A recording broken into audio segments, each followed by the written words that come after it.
Hello friends, आज आपण गवारीच्या शेंगाची भाजी कशी करणार ते शिकणार आहोत.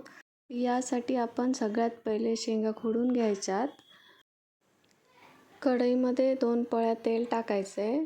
त्यात 1 चमचा जिरे आणि मोहरी आणि 1 बारीक चिरलेला कांदा, 1 वाटी.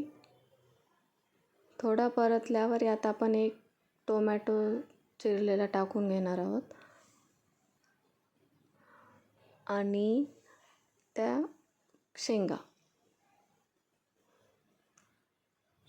थोडं परतून झाल्यावर आपण यात हळद, लाल तिखट, जिरा पावडर, धनिया पावडर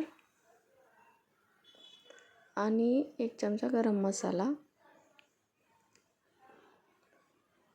हे टाकून चांगलं परतून घ्यायचं आहे. आता मी चवीनुसार मीठ ॲड केलं आहे. थोडं परतल्यावर पाणी टाकायचं आहे शिजण्यासाठी.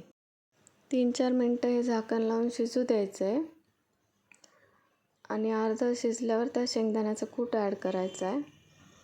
परत 2-3 मिनटं शिजवून घ्यायचं आहे. तर अशा प्रकारे ही भाजी रेडी. आवडला असेल तर लाईक अँड सबस्क्राईब करायला विसरू नका.